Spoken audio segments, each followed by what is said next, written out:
महाभारत सिर्फ एक युद्ध नहीं था, यह उन महायोद्धाओं की अग्नि परीक्षा थी जिनके बाणों से पर्वत कांपते थे, जिनके रथों की गड़गड़ाहट से धरती थर्राती थी। एक ओर थे प्रतिज्ञा के पर्वत भीष्म पितामह, दूसरी ओर थे ब्रह्मास्त्रों के स्वामी गुरु द्रोणाचार्य, और इन दोनों के बीच एक ऐसा योद्धा भी खड़ा था जिसके हृदय में जन्म से ही अग्नि जल रही थी।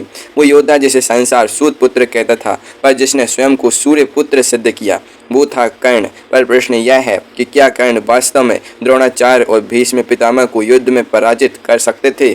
क्या उनकी शक्ति इन दोनों महायोद्धाओं से भी अधिक थी, या फिर उसका क्रोध ही उसकी सबसे बड़ी कमजोरी बन गया? आज इसी रहस्य से पैदा उठेगा। महाभारत का युद्ध समाप्त हो चुका था। कुरुक्षेत्र की भूमि पर अब केवल राख और स्मृतियां बची थीं। पर कुछ प्रश्न ऐसे होते हैं जो युद्ध के बाद भी जीवित रहते हैं, और ऐसा ही एक प्रश्न एक अंधे पिता के हृदय में सुलग रहा था।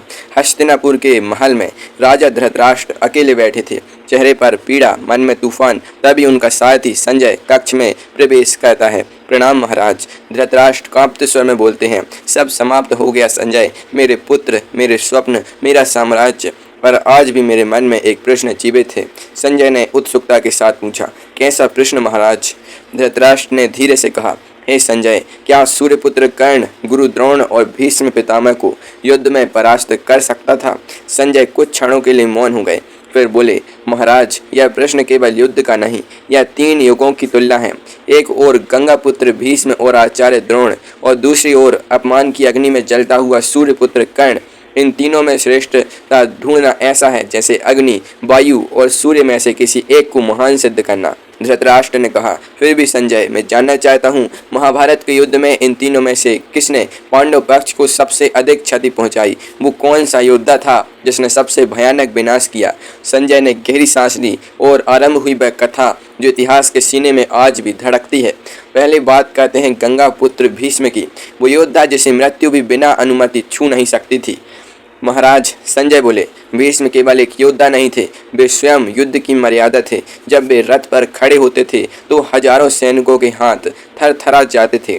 भीष्म के पास इच्छा मृत्यु का वरदान था जो उन्हें अजय बनाता था।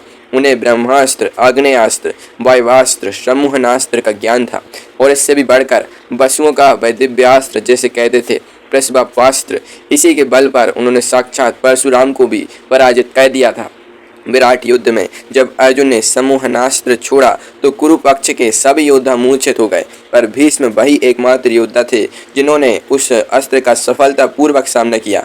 कुरुक्षेत्र में भीष्म ने 10 दिनों तक युद्ध लड़ा, प्रतिदिन 10,000 पैदल सैनिक और 1,000 रथ सवार। यह था उनका प्रतिदिन का संहार। और 9वें दिन भीष्म ने इतने उग्र रूप से युद्ध किया कि शस्त्र न उठाने की प्रतिज्ञा कर चुके स्वयं भगवान श्री कृष्ण को भी शस्त्र उठाना पड़ा। सोचिए, जिसे देखकर योगेश्वर कृष्ण का संकल्प टूट जाए, वो योद्धा कैसा रहा होगा।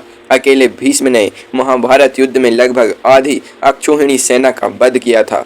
धृतराष्ट्र आश्चर्य में डूब गए, फिर बोले, और द्रोणाचार्य, उनके बारे में क्या कहते हो धनंजय? धनंजय का स्वर और गंभीर हो गया। अब बात उन गुरु की जिनके शिष्य थे अर्जुन, आचार्य द्रोण। महाराज, संजय बोले, जो बात सबसे चौंकाने वाली है वो यह है, द्रोण ने महाभारत के युद्ध में भीष्म से भी बेहतर प्रदर्शन किया। एक ही दिन में द्रोण ने भीम, सात्यकी, अभिमन्यु, घटोत्कच, धृष्टद्युम्न और युधिष्ठिर, इन सभी को एक साथ परास्त किया। युद्ध के 14वें दिन वे अर्जुन पर भी भारी पड़े, और तब स्वयं अर्जुन ने स्वीकार किया, द्रोण अजय हैं। देवता भी शस्त्र द्रोण का वध नहीं कर सकते।